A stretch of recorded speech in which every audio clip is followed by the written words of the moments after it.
شہید ہو گئے ہیں، حتیٰ کہ 500 سے زیادہ حاملہ خواتین بھی ان بمباریوں میں شہید ہو گئے ہیں، اور ایسے بچے جو ماؤں کے پیٹ میں تھے اور ابھی دنیا میں آئے بھی نہیں تھے، وہ بھی آنے سے قبل ہی بارود اور لوہے کے زد میں آ گئے، اور بن کے لیے کلیاں بھی مرجھا گئی۔ خود ہاسپٹلس کے ڈاکٹرز کہتے ہیں کہ وہ دوسروں کے علاج کے لیے ہاسپٹل میں تو موجود ہے، لیکن ان کے اپنے خاندان کے بہت سارے لوگ شہید ہو گئے، اور یہ سلسلہ ہنوز جاری ہے۔ ایسے میں امریکی صدر نے تل ابیب کا دورہ بھی کیا، اور بجائے اس کے کہ عالمی آواز سن کر وہ اس جنگ کو بند کروانے میں کردار ادا کرتے، انہوں نے اسرائیل کو مزید شہ دیا اور قتل عام کا ایک لائسنس دیا، کلین چٹ دیا، اور ہاسپٹلز پر بمباری ہو اور سول آبادی پر بمباری ہو، امریکی صدر نے بھی اس کو سپورٹ کیا۔ اس سے پہلے امریکی وزیر خارجہ نے 3 دورے کیے، اور شرمناک بات کی کہ انہوں نے اعلان کیا کہ ہم ہر حالت میں اسرائیل کے ساتھ کھڑے ہیں، اور میں ایک وزیر خارجہ کی حیثیت سے نہیں، ایک یہودی کی حیثیت سے یہاں پر آیا ہوں۔ اور اس طرح انہوں نے ان کو یہی پیغام دیا کہ ان حملوں کو جاری رکھیں۔ دوسری طرف ہمارے مسلمان حکمران ہیں جو اب تک تماشائی بنے بیٹھے ہیں، اور حسب روایت زبانی جمع خرچ کر رہے ہیں، مذمتی بیانات دے رہے ہیں، ایک بزدلانہ خاموشی انہوں نے اختیار کیا ہے۔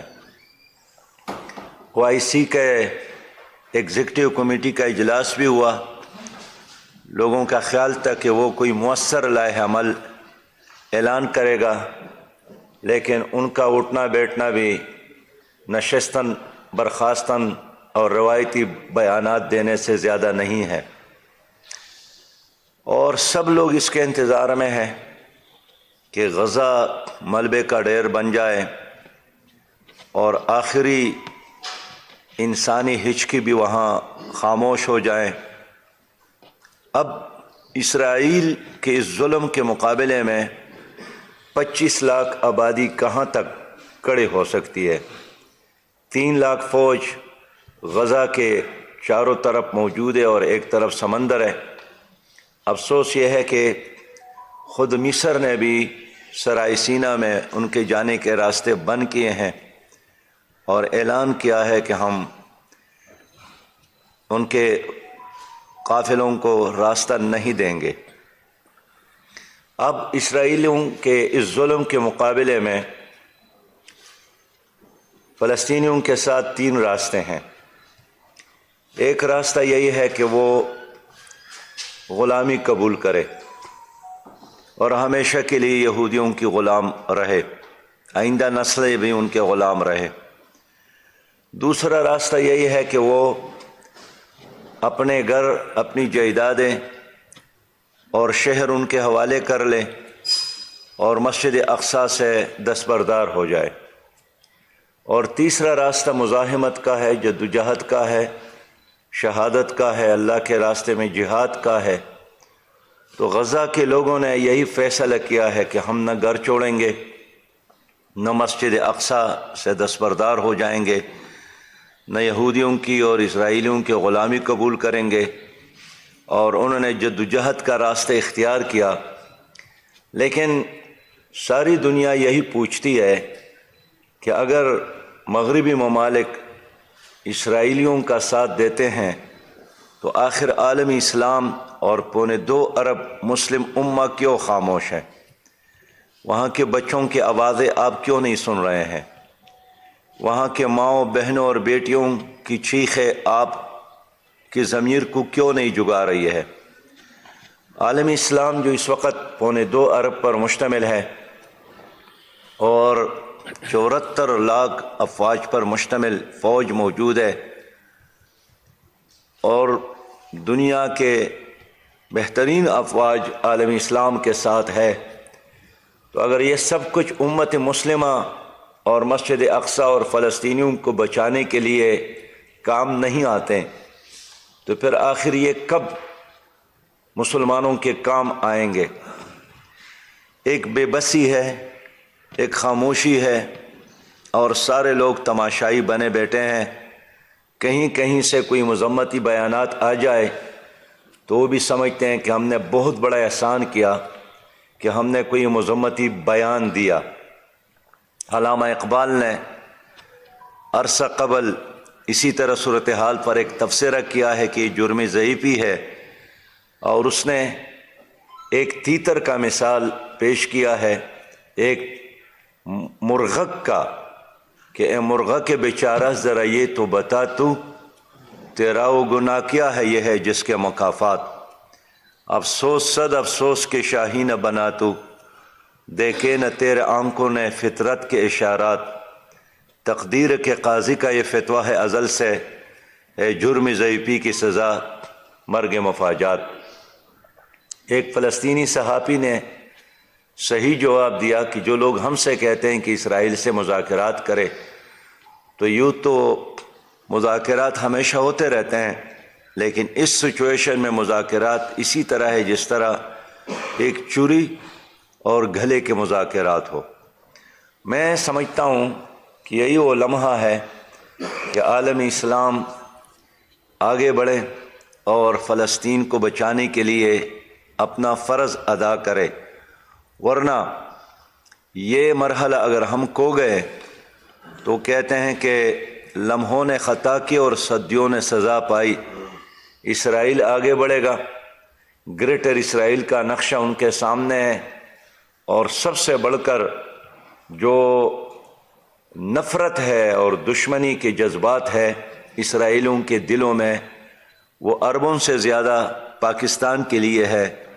اور یہ 1967 میں اسرائیلی وزیر اعظم نے اعلان کیا کہ ہمارے لیے سب سے بڑا خطرہ وہ پاکستان ہے۔ ان حالات میں جماعت اسلامی پاکستان نے ملک میں فلسطینیوں کے ساتھ یکجہتی کا اعلان کیا ہے، مہم شروع کی ہے، اور یہاں 13 اکتوبر کو لاہور میں بڑا پروگرام ہوا یکجہتی کا۔ لاہوریوں کا شکریہ، اس میں بڑی تعداد میں مائیں بہنیں اور بیٹیاں اور بزرگ اور نوجوان شریک تھے۔ پھر کراچی میں عالم اسلام کے بڑے پروگراموں میں سے ایک بڑا پروگرام ہو گیا، لاکھوں کراچی کے لوگ اس میں شریک تھے۔ اور پھر جماعت اسلامی نے تمام سیاسی جماعتوں سے رابطہ کر کے 17 اکتوبر کو قومی فلسطین کانفرنس کا انعقاد اسلام آباد میں کیا، جس پر میں شکر گزار ہوں۔ تمام سیاسی جماعتوں کے لوگ آئے تھے، اور اسی کانفرنس میں ہم نے قومی فلسطین کمیٹی قائم کی، جس کا سربراہ ہم نے راجہ ظفر الحق صاحب کو، کوارڈینیٹر جناب لیاقت بلوچ صاحب کو، اور اس طرح پیپل پارٹی سے نیار بخاری صاحب کو، جے یو آئی سے جناب عبدالغفور حیدری صاحب کو، پی ٹی آئی سے برسٹر سیب کو، اور اے این پی سے جناب حاجی ہدایت اللہ خان صاحب کو، اور باقی سیاسی جماعتوں کے مولانا حامد الحق صاحب جے یو آئی سندھ سے، اور اس طرح سابق سفیروں میں سے ایاز وزیر صاحب کو لیا، امین مشہدی صاحب کو لیا، اور اس طرح اس سیاسی جماعتوں پر مشتمل ہم نے ایک قومی فلسطین کمیٹی، قومی القدس کمیٹی بنائی ہے۔ انشاءاللہ تعالی جمعے کو اس کا پہلا اجلاس ہوگا، اور ان سے ہم نے یہی عرض کیا ہے، ٹاسک دیا ہے کہ پاکستان میں امریکہ سمیت سارے یورپ اور مغربی ممالک کے سفارت خانے اور اسلامی دنیا کے جو بھی سفارت خانے اور سفیر یہاں پر ہیں ان سب سے ملاقاتیں کریں، اور ان کو سمجھانے کی ضرورت ہے کہ دنیا کو ایک تیسری جنگ سے بچانا ہے تو اس جنگ کو بند کیا جائے، اور اسرائیل پر جنگی جرائم کا کیس چلایا جائے اور غزہ کو آباد کرنے کے لیے ساری دنیا مل کر کوشش کر لے اور اس طرح قومی فلسطین فنڈ بھی قائم کریں، اس لیے کہ اس وقت ہم جو دیکھ رہے ہیں، خود ہماری حکومت جو کچھ کر رہی ہے وہ ناکافی ہے، اور ہمارا مطالبہ ان سے ایک بیان کا نہیں ہے، ہمارا مطالبہ تمام اسلامی ممالک سے یہی ہے کہ وہ سفارتی محاذ سے آگے بڑھ کر، مذمتی بیانات سے آگے بڑھ کر عملی اقدامات کریں، مالی لحاظ سے بھی، اور اس مزاحمتی تحریک کو نتیجہ خیز بنانے کے لیے OIC کا سربراہی اجلاس بلانا ضروری ہے، اس لیے کہ عالمی اسلام پر اس سے بڑی آفت اور قیامت کیا آئے گی کہ ہمارے سامنے ہزاروں اور لاکھوں لوگ مر رہے ہیں اور ہم تماشا دیکھ رہے ہیں۔ کیا قیامت میں کل اللہ کے سامنے جب ہم حاضر ہو تو اس پر ہمیں معاف فرمائیں گے؟ کیا نبی مہربان صلی اللہ علیہ وسلم ہماری اس کارکردگی پر ہماری شفاعت فرمائیں گے؟ کیا جنت کے دروازے ہمارے لیے کھل جائیں گے؟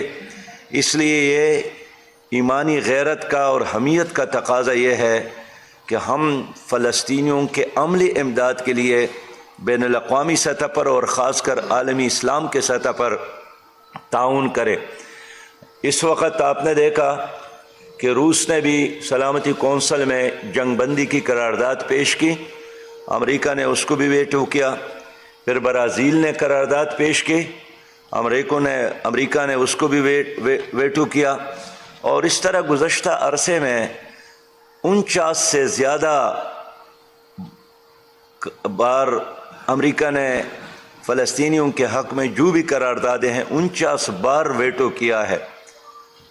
اقوام متحدہ میں کل 6000 قراردادیں پیش ہو گئی ہیں، اور ان میں سے 6000 میں سے 1000 قراردادیں یہ فلسطین کے حق میں ہیں۔ تو اگر قراردادوں سے کوئی ملک آزاد ہوتا تو ضرور اب تک فلسطین آزاد ہوتا، لیکن ہم نے دیکھا کہ خود افغانستان قراردادوں کے نتیجے میں آزاد نہیں ہوا ہے، جہاد کے نتیجے میں آزاد ہوا ہے، مزاحمت کے نتیجے میں آزاد ہوا ہے، اور آج اگر افغانستان ایک آزاد، خود مختار اور معاشی لحاظ سے خوشحال ملک بنتا جا رہا ہے تو یہ اس جہاد کی برکت ہے۔ محترم صحافی حضرات، آپ جانتے ہیں کہ ہمارے کئی اسلامی ممالک نے اسرائیل کے ساتھ تعلقات بنانے کی کوشش کی، ان کو تسلیم کرانے کے لیے ایک ماحول بنانے کی کوشش کی، لیکن ان تمام ممالک کو اب یہ معلوم ہونا چاہیے کہ اسرائیل کو تسلیم کرنے سے مسئلہ فلسطین حل نہیں ہوگا، اور نہ کبھی اسرائیلیوں نے کسی معاہدے کی پاسداری کی ہے، نہ اوسلو معاہدے کی پاسداری کی ہے، نہ کیمپ ڈیوڈ معاہدے کی پاسداری کی ہے، حتیٰ کہ 1917 کے اعلان بالفور معاہدے کی پاسداری کی ہے۔ وہ یہ ایک توسیع پسند ملک ہے، اور ان کا یہی خیال ہے کہ بس دنیا ہمارے لیے ہے، اور باقی ساری انسانیت جو ہے اس کے لیے ہے کہ وہ محنت کرے اور ہم اس کا پل کھائیں، وہ ہمارے غلام بن جائے، وہ ہمارے ڈکٹیشن کو قبول کرے، وہ ہمارے حرام اور حلال کو قبول کرے، وہ ہمارے کلچر کو قبول کرے، اور اس طرح اس ساری دنیا پر حکمرانی کا خواب وہ دیکھ رہے ہیں۔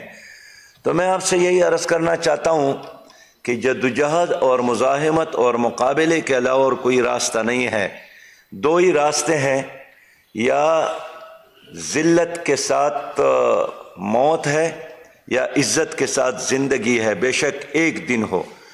تو اگر آپ چاہتے ہیں کہ آپ ایک ذلت کے ساتھ آپ کو موت آئے تو آپ خاموشی اختیار کریں، آپ تماشائی بن جائے، لیکن ایسے میں آنے والے نسل ہمیں معاف نہیں کریں گے۔ یہ جو دنیا فلسطینیوں کو یہی پیغام دے رہی ہے کہ آپ اسرائیل کے ساتھ صلح کریں، لیکن فلسطینیوں کا یہی پیغام ہے کہ یہ تو ہمارا جو ملک اور وطن ہے، یہ تو ہماری ماں ہے، تو ہم اپنی ماں کو کیسے تقسیم کر لیں کہ آدھا ہم اس کو دے دیں اور آدھے پر ہم اکتفا کر لیں۔ اس لیے فلسطین فلسطینیوں کا ہے اور کسی صورت میں ان کو چھوڑنے کے لیے تیار نہیں ہے۔ صلاح الدین ایوبی نے یہی کہا تھا کہ جہاں 100 شیروں کی قیادت ایک گیدڑ کی ہاتھ میں ہو اس پر حملہ کرو، لیکن جہاں 100 گیدڑوں کی قیادت ایک شیر کی ہاتھ میں اس پر حملہ نہ کرو۔ میں سمجھتا ہوں کہ عالم اسلام کا ہر شہری، ہر امتی فلسطین کو بچانے کے لیے ہر قربانی دینے کے لیے تیار ہے، لیکن یہ کام تو حکمرانوں کا ہے کہ امت کے وسائل کو استعمال کرے۔ اب قیصر شریف مجھے بتا رہے تھے کہ لاہور کے ایک بہن جو ایک اخبار میں کام کرتی ہے، ٹی وی چینل میں اینکر ہے، اس نے اپر کیا کہ میں نے اپنے گھر والوں سے اجازت لی ہے اور جب بھی غزہ جانے کا موقع ملے سب سے پہلے مجھے ہراول دستے میں شامل کرے۔ اور اس بی بی نے کہا کہ میں بھی چاہتی ہوں کہ اپنے ان ماؤں، بہنوں اور بیٹیوں کے پاس جا کر شہادت ہو تو بھی مجھے ملے اور جدوجہد ہو تو بھی اس کا موقع ملے۔ تو عالم اسلام کی یہی کیفیت ہے۔ کل میں چترال تھا، وہاں بچے بھی پرجوش تھے، بزرگ بھی پرجوش تھے، لیکن جب تک حکمران بیدار نہیں ہوتے تو صرف جلسے اور جلوس اور احتجاج مسائل کا حل نہیں ہے۔ ان جلسے اور جلوسوں کا فائدہ صرف یہی ہے کہ فلسطینیوں کو پتہ چلے کہ عالم اسلام ان کے پشت پر ہے۔ اور میں خراج تحسین پیش کرتا ہوں استنبول کے لوگوں کو، قاہرہ کے لوگوں کو، صنعاء کے لوگوں کو، تہران کے لوگوں کو، کابل کے لوگوں کو، اسلام آباد اور کراچی اور لاہور، پاکستان کے ہر شہر کے لوگوں کو کہ انہوں نے بھرپور احتجاج کیے۔ اب اس سے بھی آگے بڑھ کر ہم نے یہی طے کیا ہے کہ اس وقت فلسطینیوں کو آپ کی مالی تعاون کی ضرورت ہے، اور کل جماعت اسلامی کے تحت پورے ملک میں فلسطینیوں کے لیے فنڈ اکٹھا کیا جا رہا ہے۔ ہر مسجد میں انشاءاللہ تعالی ہم ائمہ علماء کرام سے درخواست کرتے ہیں کہ قوم کے رہنمائی فرمائیں، اور یہی جہاد ہے۔ یا آپ عملی جہاد کریں اگر موقع ملے اور ریاست اجازت دے، ورنہ مالی جہاد کریں جس کا آپ اس وقت مکلف ہے، اور ساری انسانیت کو فلسطینیوں کے پشت پہ لانے کے لیے قولی جہاد کرے، میڈیا کے ذریعے جہاد کرے، تحریر کے ذریعے جہاد کرے، تقریر کے ذریعے جہاد کرے۔ تو کل جماعت اسلامی انشاءاللہ تعالی یہ فنڈ جمع کرے گی۔ لوگ عموماً پوچھتے ہیں کہ اس فنڈ کو ان تک پہنچانے کے لیے راستے کیا ہے، تو الحمدللہ ہم فنڈ جمع کر کے پہنچائیں گے نہیں، بلکہ ہم نے پہنچانا شروع کیا ہے۔ اور الخدمت فاؤنڈیشن کے دستے اس وقت بھی استنبول میں موجود ہے، اور ریلیف کے کاموں میں جو بین الاقوامی ادارے ہیں، ترکی کے ادارے ہیں، مصر کے ادارے ہیں، باقی اسلامی دنیا کے ادارے ہیں، ان کے ساتھ مل کر وہ ریلیف کے اس آپریشن میں الحمدللہ آپ کی نمائندگی اس وقت جاری ہے۔ تو ان کے ذریعے آپ کا ایک ایک پیسہ ان کو پہنچانے کا ایک مکمل نظام اور نیٹ ورک موجود ہے۔ میں پاکستانیوں سے یہ بھی اپیل کروں گا کہ ان ملٹی نیشنل کمپنیوں کے مصنوعات کا بائیکاٹ کرے جو پیسہ جمع کرتے ہیں اور اسرائیلیوں کا ساتھ دیتے ہیں۔ تو اس قتل عام میں اس پیسے کا بھی ہاتھ ہے جو ملٹی نیشنل کمپنیاں جمع کر کے اسرائیلیوں کو سپورٹ کرتے ہیں۔ ایک کمپنی ہے، کل اس نے کوئی 1 کروڑ غزہ کے لیے دیا ہے، جی میک ڈونلڈ نے، لیکن یہ تو نہیں بتایا کہ روزانہ 4000 ٹن خوراک وہ اسرائیلیوں کو پہنچاتا ہے، اسرائیلی فوج کو پہنچاتا ہے، اور اس طرح کچھ چندہ دے کر مسلمانوں کو دھوکہ دینے کی کوشش کرتے ہیں۔ میں اپیل کرتا ہوں کہ ان تمام مصنوعات کا بائیکاٹ کریں جن کا فائدہ اسرائیلیوں کو ہے، جن کا فائدہ یہودیوں کا ہے۔ میں آپ کا شکریہ ادا کرتا ہوں۔ انشاءاللہ تعالی یہ ایک مہم ہے، جدوجہد ہے، جاری رہے گا، اور میں صحافی حضرات کا شکریہ ادا کرتا ہوں کہ اس جدوجہد میں اس کا حصہ بہت نمایاں ہے، اور آپ لوگ ہراول دستے کا کردار ادا کر رہے ہیں۔ آپ یہ کہہ رہے ہیں اسلامی ممالک صرف بیان بازی کر رہے ہیں تو پھر ان کا فیوچر کیا ہوگا؟ کہا تو یہ جا رہا تھا کہ اب بم اور حادثے کو زیادہ کر دیا جائے گا. اگر اسلامی ممالک ان کا ساتھ نہیں دیتے تو فلسطین کا مستقبل کیا ہوگا؟ پھر وہ کہاں جائیں؟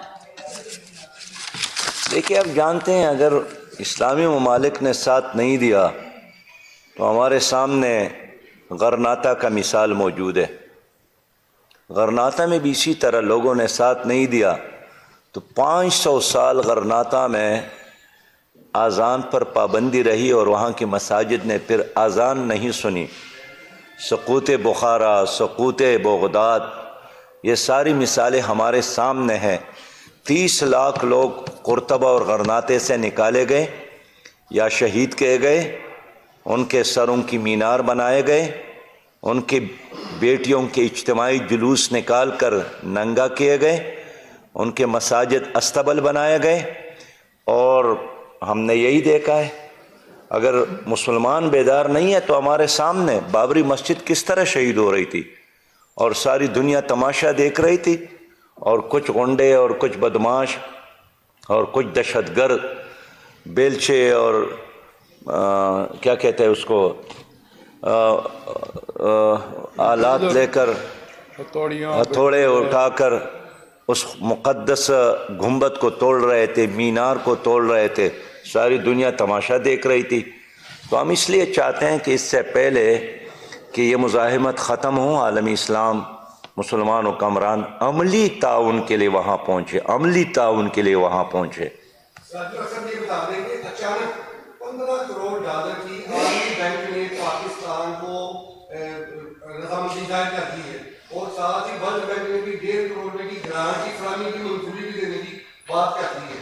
اور پاکستان میں 4 دن پہلے جہاں پہ 40 پیسے پیٹرول سستا ہوتا تھا، ایک دم 40 روپے سستا کر دیا گیا، اور پاکستان کو فلسطین اور مسجد اقصیٰ کے لیے خاموش رہنے کے لیے یہ سب کیا جا رہا ہے. پاکستان کیوں خاموش ہے؟ دیکھیے اس وقت عالمی اسلام کے حکمران اور عوام آمنے سامنے ہیں، اور پوری امت اس ایشو میں ایک طرف کھڑی ہیں اور حکمران دوسرے طرف کھڑے ہیں. اور ظاہر ہے ورلڈ بینک اور IMF ایسے آزاد ادارے نہیں ہیں، وہ بھی پنجہ یہود میں ہے اور اپنے مقاصد کے لیے ہمیشہ اس کو استعمال کرتے ہیں.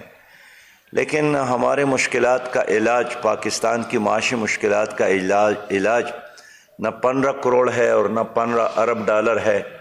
ہمارا علاج ایک ہی ہے کہ ملک میں کرپشن ختم ہو، ملک میں مس مینجمنٹ ختم ہو، اور ملک میں صالح اور دیانتدار قیادت سامنے آ جائے. اس وقت سب سے اہم ایشو چونکہ غزہ ہے، اس لیے میں زیادہ بات اس پر کرنا چاہتا ہوں. سراج صاحب، غزہ کی آپ نے بات کی ہے، لیکن ہماری سیاست کی جو چیزیں ہیں اس میں اب یہ چیز دیکھنے میں آ رہی ہے، آپ کی دونوں سیاستدانوں سے قربت بھی ہے، ملاقاتیں بھی ہیں، عمران خان صاحب سے اور نواز شریف سے. اب ہمارے یہاں یہ بحث چل رہی ہے کہ ایک یہودی ایجنٹ جو ہے وہ قید ہے اور دوسرا جو ہے وہ آ رہا ہے. تو آپ کو لگتا ہے یہ دونوں یہودی ایجنٹ ہیں اور یہ پراپوگنڈا کیا پاکستان میں ختم نہیں ہونا چاہیے اگر یہ نہیں ہے جو یہ پراپوگنڈا کرتے ہیں؟ بہرحال میں تو میڈیا سے یہی اپیل کرتا ہوں، خاص کر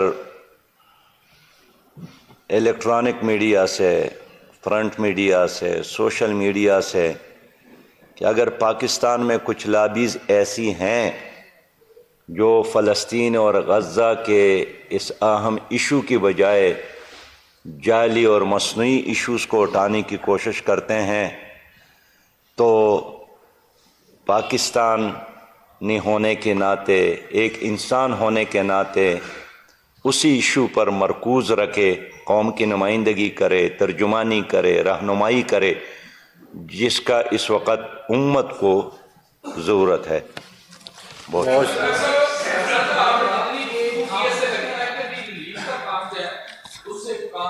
نہیں بنتا، اور اس کے ساتھ آزادی اگر فلسطین کی چاہیے تو اس کے لیے کوئی عملی اقدام سے مراد آپ کی جہاد ہے اور اس کے خلاف لڑنا ہے. تو یہ کون عملی اقدام کر سکے؟ کیا جماعت اسلامی اس طرح کو عملی اقدام کرنے کی پوزیشن میں ہے یا کوئی اور جماعتیں ہیں جن سے آپ کو توقع ہے؟ دیکھیے جب میں میں جب عملی اقدام کی بات کرتا ہوں تو میں حکمرانوں سے مطالبہ کرتا ہوں کہ وہ اس مزاحمت میں ان کا عملی طور پر ساتھ دے. ان کو اسلحے کی ضرورت ہے تو دے دیا جائے، ان کو کسی اور سکل کی ضرورت ہے تو پہنچایا جائے، اس کو مال اور وسائل کی ضرورت ہے تو دیا جائے. ایک سیاسی جماعت اتنا ہی کر سکتی ہے جو ہم کر رہے ہیں. جو حکومتوں کا کام ہے ہم اس لیے ان کو متوجہ کرنے کی کوشش کرتے ہیں.